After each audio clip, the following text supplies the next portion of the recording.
போராட்ட களத்திலிருந்து மன்னார் மாவட்ட புரட்சியர் குழு தலைவராகிய நான் நாளைய நாள் நடைபெறுகின்ற மாபெரும் ஆர்ப்பாட்டம் பற்றிய சில செய்திகள் உங்களுக்கு தரும் என்று மன்னார் மாவட்டத்திலிருந்து 200க்கும் மேற்பட்ட மன்னார்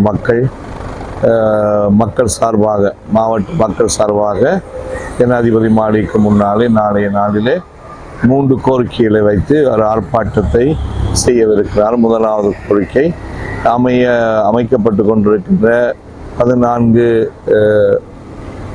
காற்றாலை மின் கோபுர பணிகள் திட்டங்கள் அனைத்தும் உடனே நிறுத்தப்பட வேண்டும், மன்னார் தீவிலிருந்து அகற்றப்பட வேண்டும் என்பது முதலாவது கோரிக்கை. 2வது கோரிக்கை எந்த விதமான அனுமதியும் மண் அகழ்வுக்கு கொடுக்கப்படக்கூடாது என்பது 2வது கோரிக்கை.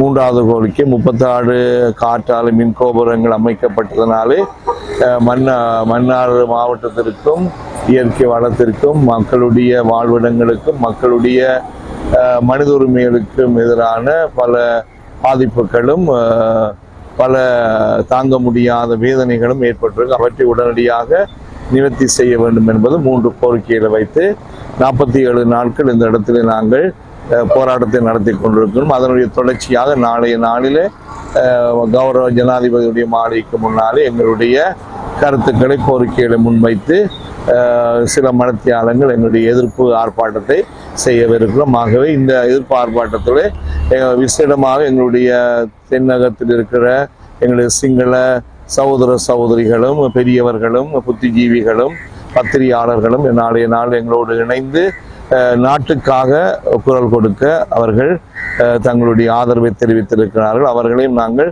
மிகவும் அன்போடு பாசத்தோடு நாங்கள் வரவேற்று நிற்கிறோம், அழைத்து நிற்கிறோம். நாளைய நாளில் தேசத்தின் குரலாக ஜனாதிபதி மாளிகைக்கு முன்னால எங்களுடைய குரல் ஒலிக்கும் என்பதை இந்த இடத்துல நான் தெளிவாக சொல்லிக்கொள்ள விரும்புகின்றேன்.